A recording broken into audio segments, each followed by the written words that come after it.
I first saw him at the team tryouts. He was the new kid in school, and I didn't know much about him. He was kinda small, not much muscle, and said he'd never even played before. But he said, "Coach, I want to be a football player." He said I may not be very good, but it would thrill my dad if I made the team. You see, he's blind, but he would be awful proud just to know I was on the sidelines. At the first game, I saw his father sitting in a seat by the railing.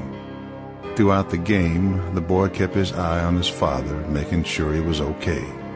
It went like that at every game. Once in a while, when the score was in our favor, I'd put him in. But he didn't do much.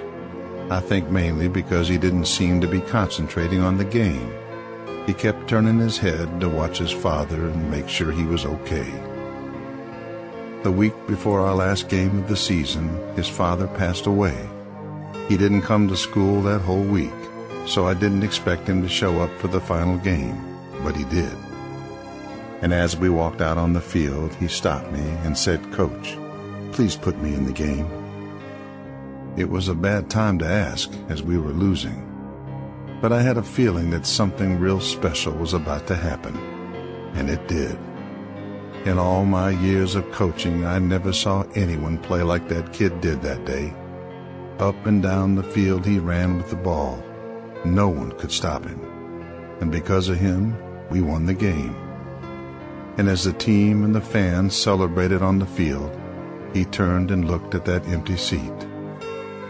I walked over to him and said, "Son, why did you wait until now to play like you did today?"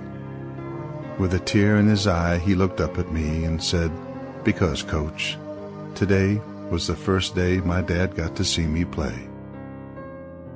It was a moment I never forgot.